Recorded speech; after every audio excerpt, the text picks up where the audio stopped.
Olá você, sou o Santos, Jorge Santos.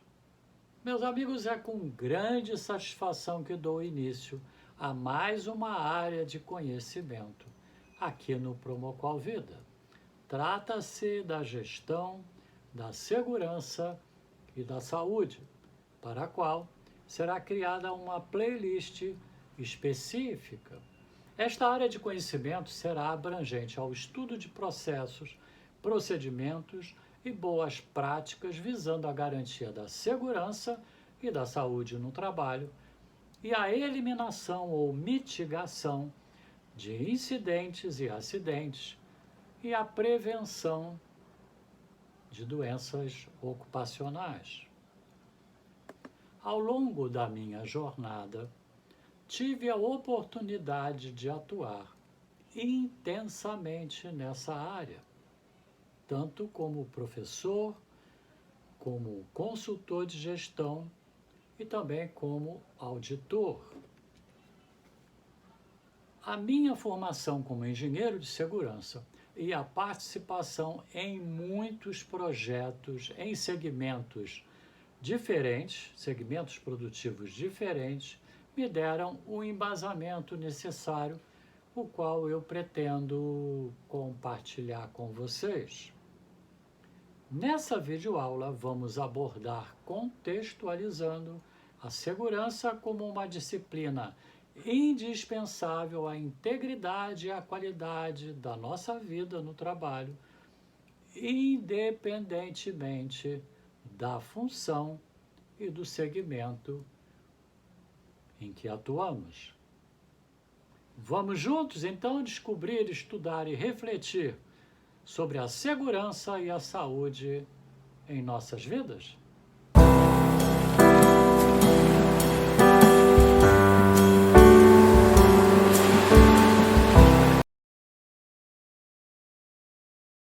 Meus amigos, minha vivência na área de segurança e saúde no trabalho demonstra que o maior desafio dos profissionais que atuam nessa área é a gestão comportamental.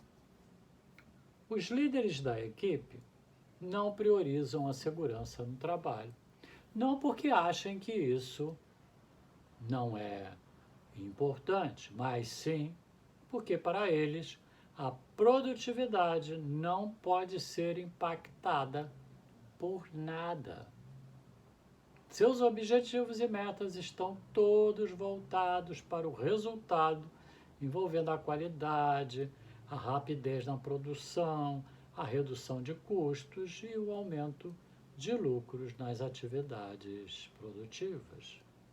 Outro fator que dificulta é que os membros da força de trabalho também não priorizam a segurança do trabalho.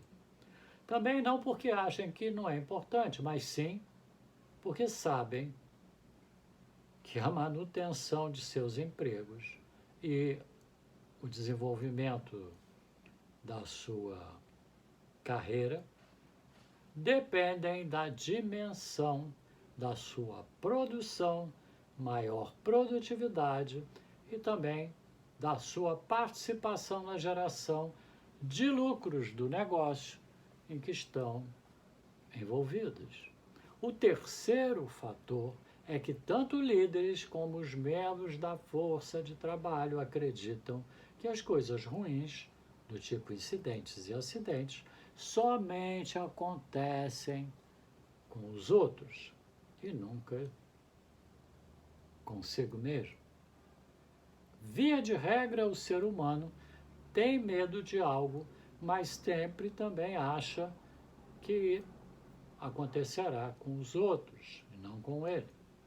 Dessa forma, a atuação na área de segurança e de saúde no trabalho torna-se um grande desafio para todos os profissionais envolvidos na disciplina, notadamente porque são pessoas tentando proteger a vida de outras pessoas que não estão engajadas na mesma causa de todos esses aspectos que já falamos aqui.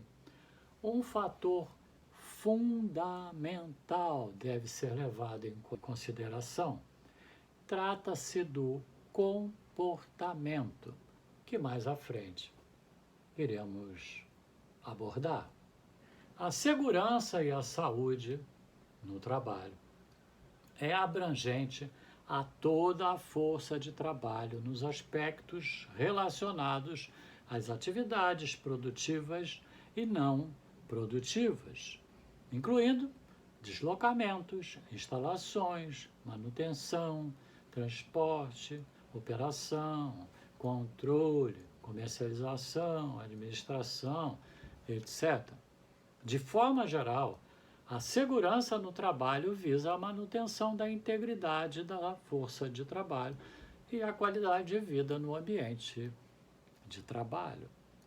Suas ações são preventivas e corretivas e são executadas mediante o estabelecimento de procedimentos, programas de ações e controles operacionais, conscientização, inspeções, auditorias e, naturalmente, treinamentos constantes.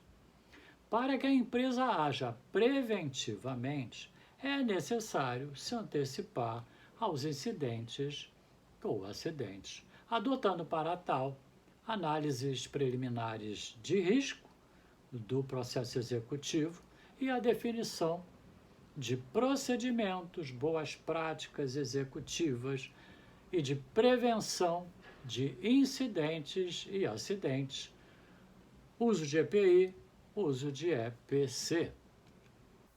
Meus amigos, a nossa legislação para a segurança e saúde do trabalho pode ser considerada uma das mais completas do mundo.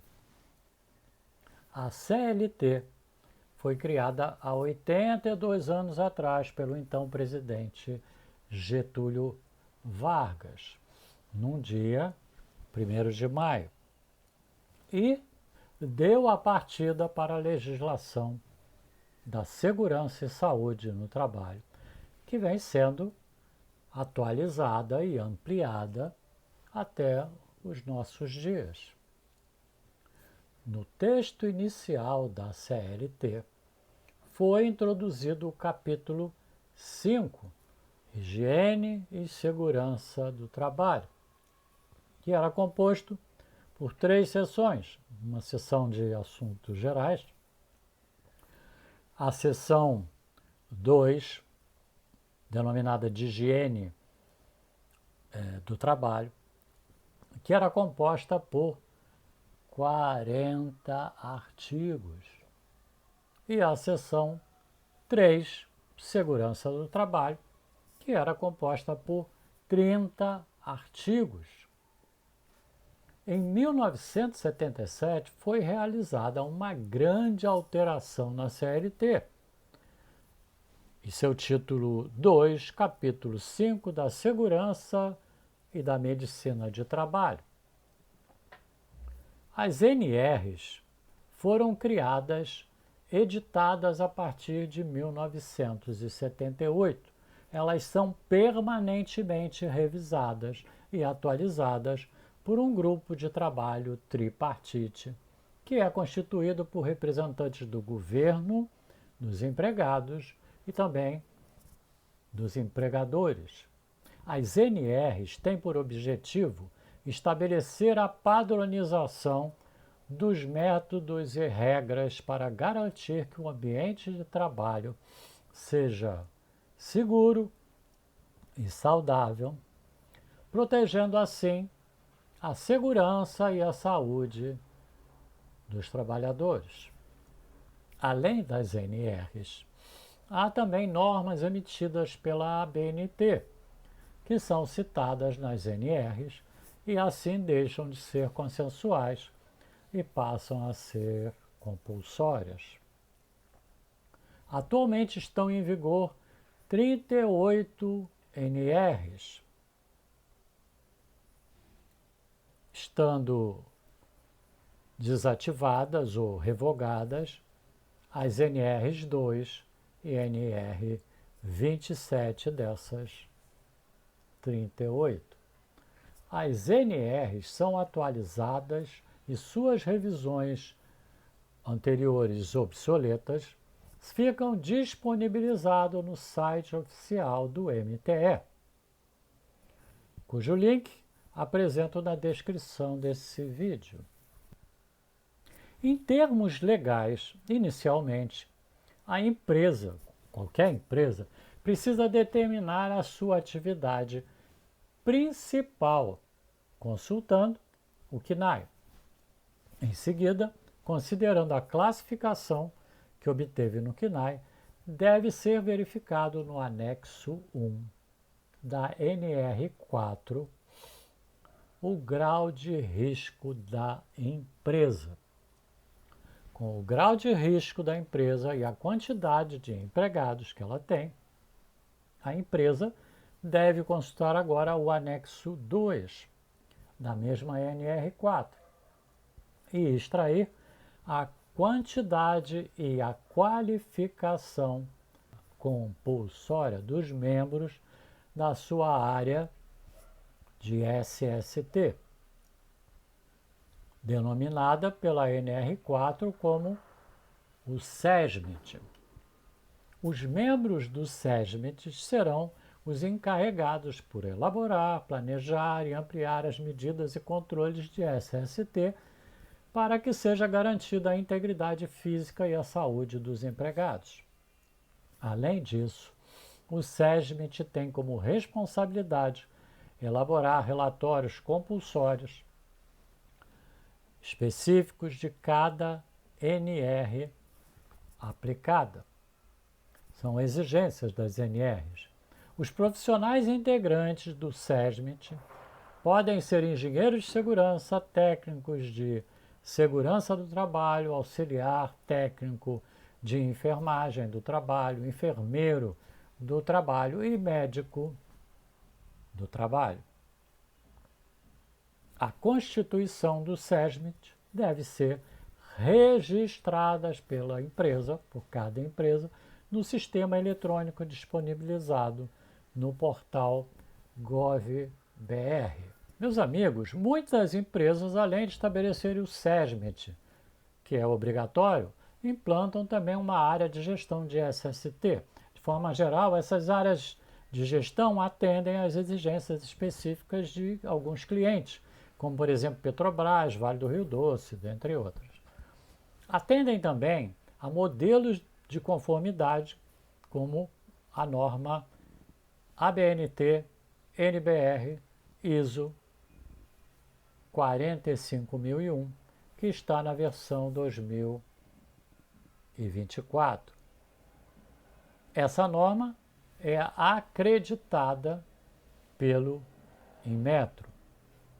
Esta norma, além das exigências pertinentes à SST, estabelece requisitos relativos à melhoria contínua dos procedimentos, práticas e, naturalmente, dos resultados do sistema de SST.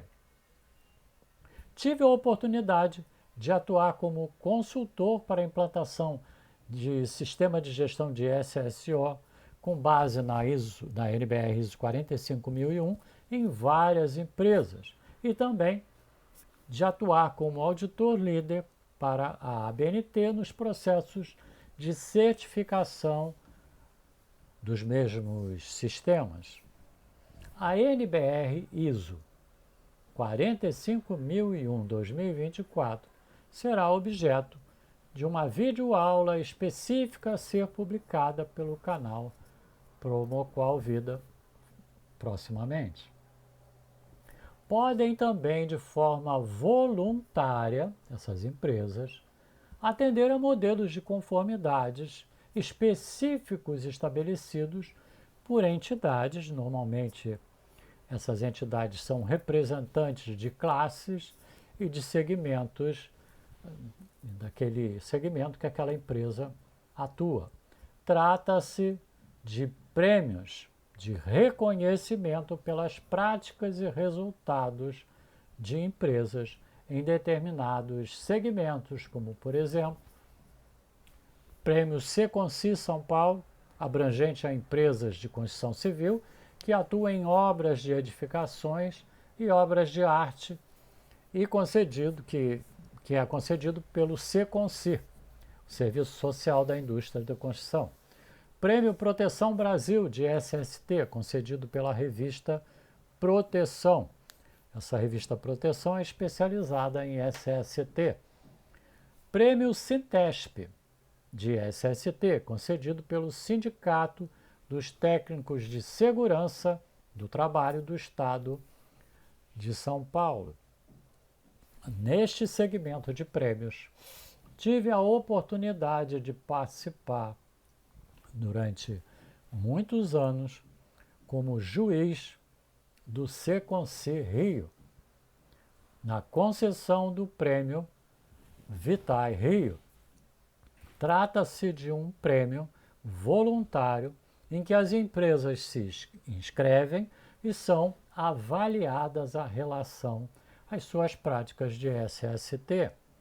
Em função do regulamento do prêmio, né, é feita a avaliação e o regulamento prevê as seguintes etapas no caso desse prêmio.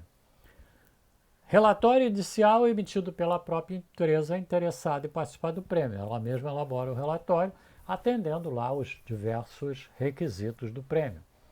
Visita as empresas, segunda etapa, visita as empresas por avaliadores qualificados pelo SECONSI para verificar a conformidade das práticas e resultados que foram relatados pela empresa naquele relatório da etapa 1.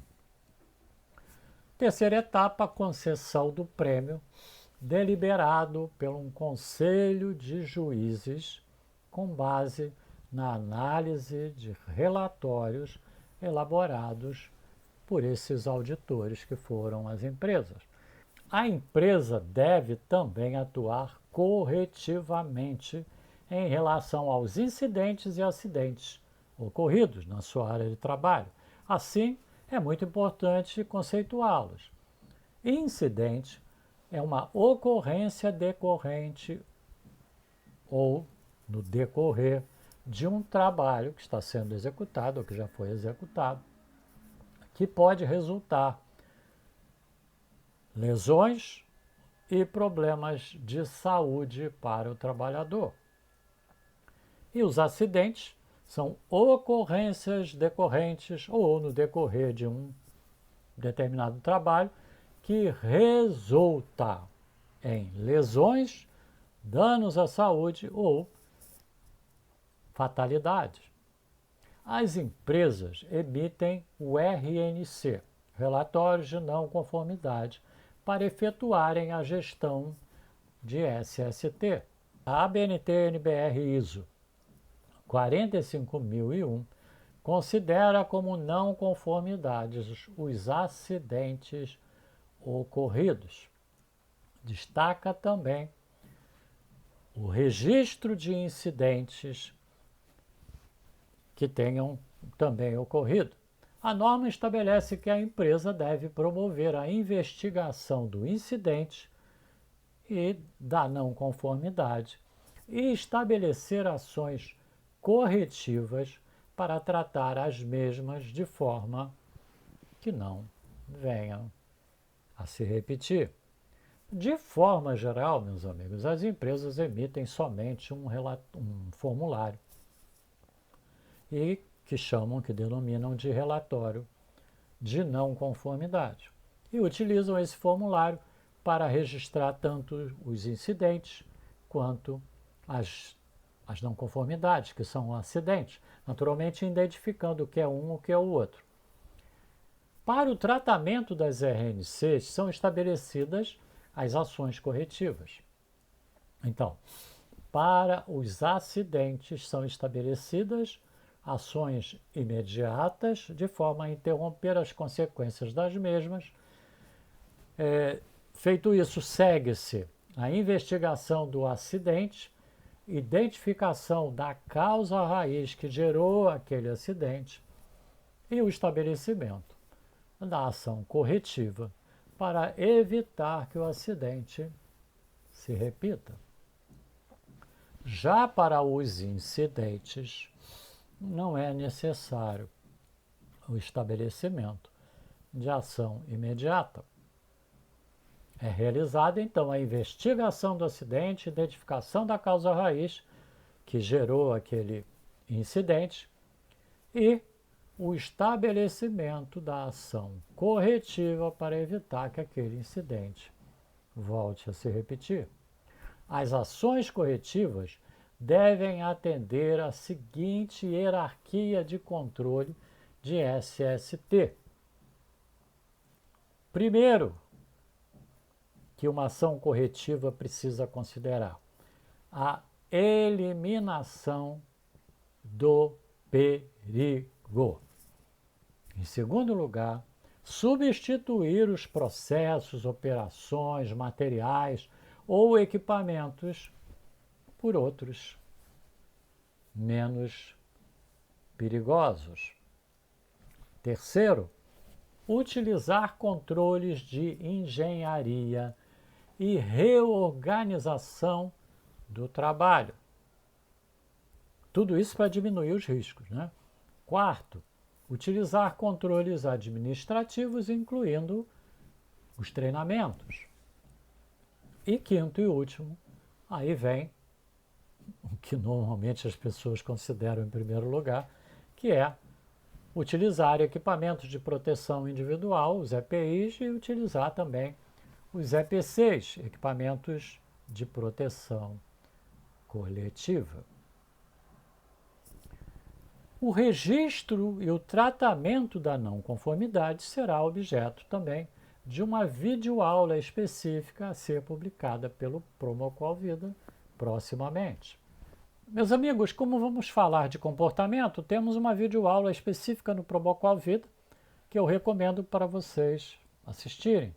Chama-se A Força do Comportamento. O link eu deixo na descrição dessa videoaula. Quando ocorrem incidentes e acidentes de SST, são realizadas análises para identificar as causas, efetuar correções e estabelecer novos procedimentos e práticas operacionais que promovam a eliminação das causas que geraram o incidente ou o acidente. Entretanto, um aspecto, de forma geral, deixa de ser avaliado. Trata-se do comportamento. Avaliar a influência do comportamento nos acidentes e incidentes é de fundamental importância, notadamente porque, mesmo tendo ocorrido em locais em que foram implementadas boas práticas de SST, podem ocorrer incidentes e acidentes por força do comportamento. Há também casos em que a investigação do acidente ou incidente conclui que os processos e controles estabelecidos pelo SESMIT e utilizados nos referidos ambientes são adequados. Ocorre que a causa raiz do acidente ou incidente foi o comportamento inadequado dos membros da força de trabalho e não aquela causa raiz identificada por problemas técnicos. Apesar de tantos treinamentos realizados, tais como diálogo de segurança, os DDS, treinamentos específicos sobre uso de EPI, EPC, treinamento específico das normas regulamentadoras, treinamentos de integração ou treinamento introdutório, como algumas empresas chamam, dentre outros, a efetividade das mudanças comportamentais em decorrência dos mesmos não são avaliadas adequadamente. Algumas empresas fazem a avaliação da eficácia dos treinamentos através da aplicação de testes, o que garante que o empregado aprendeu ou não a determinada técnica, mas não que esteja conscientizado e que seus comportamentos são seguros em relação à técnica objeto daquele treinamento. Outras fazem a avaliação através do parecer do responsável pelo setor ou do líder da equipe. Apesar de ser possível avaliar a conscientização do empregado em relação à técnica ministrada, a avaliação normalmente é feita de qualquer maneira, seja por falta de tempo dos avaliadores, seja por negligência ou mesmo por falha comportamental do próprio líder da equipe.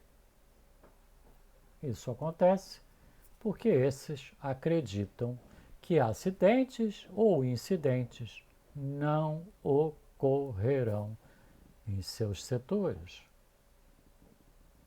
Quando a avaliação da eficácia é feita por pessoal especializado do SESMIT, de forma geral também não funciona. Ocorre que a equipe do SESMIT tem que acompanhar o processo executivo da empresa no dia a dia, não permitindo que seja feita a avaliação do comportamento da força de trabalho. Nem mesmo quando são realizadas as inspeções de SST, de forma geral, com o foco em determinadas NRs, é possível avaliar o comportamento em virtude de serem muitos itens avaliados, abrangendo materiais, equipamentos, EPIs, EPCs, etc. Uma boa prática adotada por muitas empresas, notadamente por aquelas que têm seus sistemas de gestão de SSO certificados, é a realização de auditorias comportamentais. Trata-se da realização de auditorias feitas por gestores de todas as áreas da empresa em rotas de avaliação previamente especificadas em função do processo executivo de cada empresa. São estabelecidas as rotas e em cada auditoria de cada membro da força de gestão, ele é obrigado a selecionar uma daquelas rotas padronizadas. Estas auditorias têm por objetivo observar e registrar comportamentos inseguros que possam resultar em acidentes ou incidentes. Será publicado proximamente pelo Promoqual Vida uma videoaula específica sobre auditoria comportamental.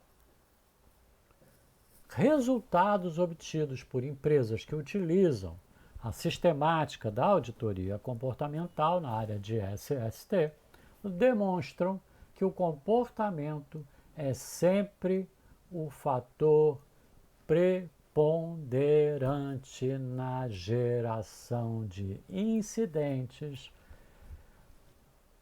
e acidentes. De forma geral, os comportamentos inseguros mais identificados são não observância dos procedimentos e controles de SST, não utilização ou utilização inadequada dos EPIs, não observância dos avisos e dos EPCs, né, equipamento de proteção coletiva, confiança em si mesmo, acreditando que acidentes ocorrem somente com os outros, falta de concentração no trabalho, principalmente pelo uso em locais inadequados de celulares, que é extremamente perigoso, principalmente em áreas com risco de incêndio e explosão. Negligência também é uma das causas. Prazos subdimensionados forçando a força de trabalho a ações inseguras para o atendimento desses prazos. Brincadeiras, muitas brincadeiras. Ações inseguras, de forma geral, e essas brincadeiras que se dão entre empregados em locais inadequados, dentre outros. E então, de quem é a culpa da insegurança? Do risco ou do perigo? A NBR ISO 45001 conceitua risco e perigo da seguinte forma: perigo, fonte com potencial para causar lesões e problemas de saúde. Risco, combinação da probabilidade de ocorrência de eventos ou exposições perigosas relacionadas aos trabalhos e da gravidade das lesões e problemas de saúde que podem ser causados pelo evento ou pela exposição do trabalhador. Os perigos precisam então ser identificados e os riscos avaliados para determinar a probabilidade da ocorrência do perigo e o grau das lesões físicas e danos à saúde ocupacional do trabalhador. Assim sendo, o perigo sempre deverá ser eliminado ou mitigado. Entretanto, esse mesmo perigo deverá ser totalmente eliminado quando o risco indicar situação insustentável. Com relação ao risco, se não houver exposição do empregado ao perigo, certamente também não haverá o risco. Entretanto, deve ser levado em consideração que os empregados de uma empresa não estão expostos somente aos perigos das suas áreas de trabalho, das suas atividades específicas. Se há perigo, provavelmente haverá o risco de outros empregados da empresa ficarem expostos, mesmo que temporariamente, por exemplo, quando estão caminhando.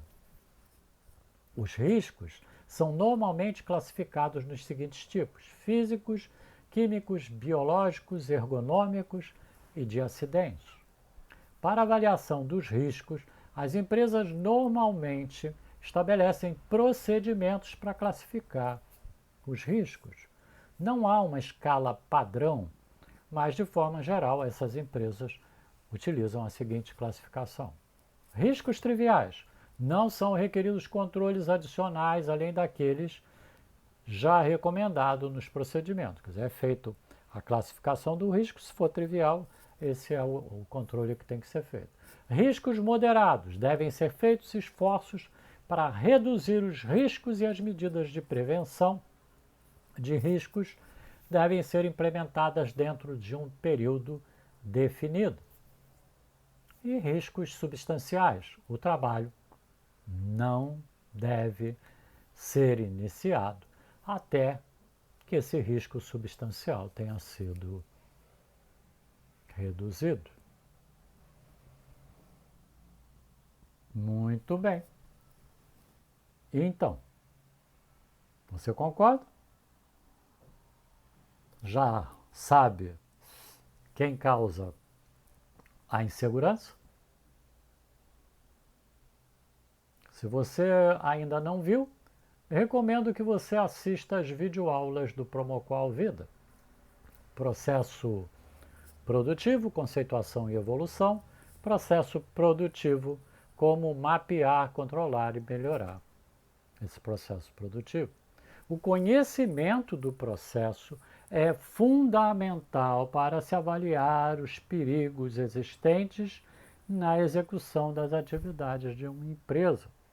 Sempre que se faz uma análise preliminar de risco, precisa conhecer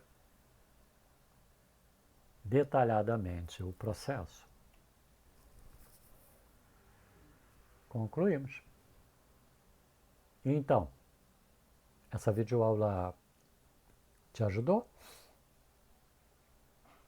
Se sim, curta e emita um comentário. Estamos sempre atentos para atender aos seus comentários e solicitações.